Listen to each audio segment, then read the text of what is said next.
What is going on, everyone? This is Eric coming at you from just outside of Hartford, Connecticut, and today we're going to be discussing the Lamar Jackson trade, which occurred back during the 2018 NFL Draft. Now, this was a draft pick swap between the Baltimore Ravens and the Philadelphia Eagles, and saw Baltimore trade back up into the first round to get that fifth-year option for the player that they wanted, and to secure that that player would not fall to another team. So how did this trade work out? We will start by discussing the Baltimore Ravens, who got the 32nd overall pick. With that pick, they would select quarterback Lamar Jackson. Now, Lamar Jackson fell in the draft because of some concerns that scouts had about his potential longevity in the NFL. A lot of people felt that, he doesn't show the ability to be able to command an offense. He isn't going to be able to be a quarterback. He's going to have to convert to receiver or running back.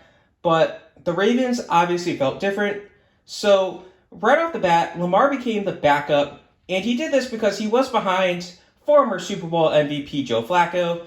So the Ravens kind of rode with it until mid-November of that rookie year in 2018 when Lamar took the starting role. Now, he ended that year just red hot. He threw for 1,201 yards, 6 touchdowns, and 3 interceptions. Now, he also ran for 147 times, and with those 147 carries, he added 695 yards with 5 touchdowns. So clearly, he was ready to go. He helped the team make the playoffs, but they unfortunately lost. Regardless of this, Jackson was the youngest quarterback to ever start a playoff game in the history of the NFL. Now, he entered the 2019 season as the unquestioned starter for Baltimore, and he rewarded Baltimore with an elite season. When he was starting in 2019, the team went 13-2. Lamar threw for 3,127 yards, led the league with 36 touchdowns, and only had 6 interceptions to go with it. He still carried the ball a lot, rushing 176 times for 1,206 yards, along with 7 touchdowns. What's crazy is he actually threw a touchdown on 9% of his passes. That's just unfathomable. Now, he struggled in the playoffs once more, but he still proved that he was a great player.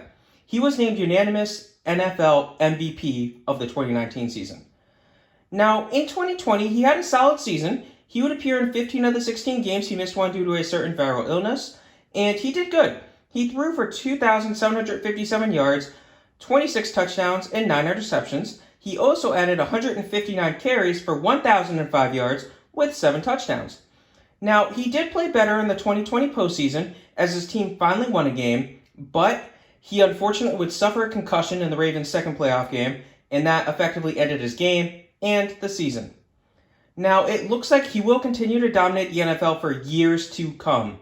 Up to this point, he is a one-time NFL MVP, a one-time first-team All-Pro, a one-time Pro Bowler.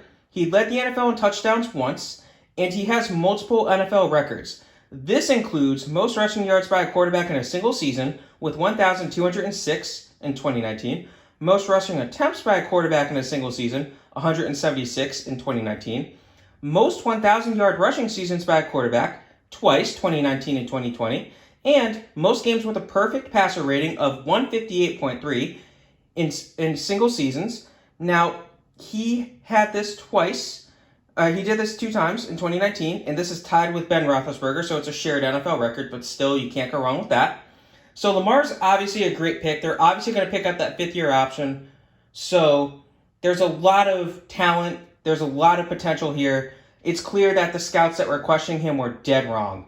So Baltimore also got the 132nd pick. With that, they would select wide receiver Jaleel Scott. And Scott spent all of the 2018 season on the IR. And then he caught a single pass for 6 yards in the 2019 season before being waived. So, that was a throw-in pick. The Ravens really wanted Lamar. So what did Philadelphia get in exchange for the pick that would eventually become Lamar Jackson? So they got 3 picks. The first of which is the 52nd overall. Now, this pick was traded away, and we discussed it in the Sam Darnold video a little while back. This would eventually lead to the selection of Dallas Goedert. So right now on paper, it looks like Baltimore killed him, but remember, Dallas Goedert's been a good tight end for the Eagles. It doesn't affect in this trade, but because we already discussed it in the Sam Darnold trade. Philadelphia also got the 125th pick. With that, they would select cornerback / safety Avonte Maddox. And Maddox, he's been a solid, albeit not spectacular corner for the past 3 years for the team.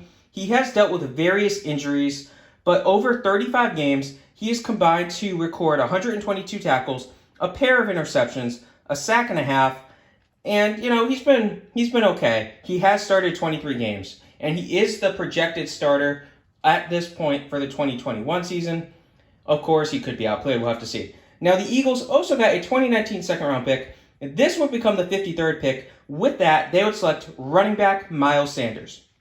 Now, Sanders took over the starting role midway through his rookie year, and he rushed for 818 yards to go with 3 touchdowns, while recording a solid 50 catches for 509 yards, as well as 3 more touchdowns. Now, in the 2020 season, he missed 4 games due to various injuries, including ankle sprain, but he still managed to rush for 867 yards to go with 6 touchdowns. His receiving numbers did take a slight hit, though, in 2020. So this is definitely one of the more interesting trades that's happened in recent drafts. Both teams kind of got good players. Obviously, Baltimore has won the trade up to this point. We'll have to see what happens. But I hope you guys enjoyed this video. Have a good rest of your day.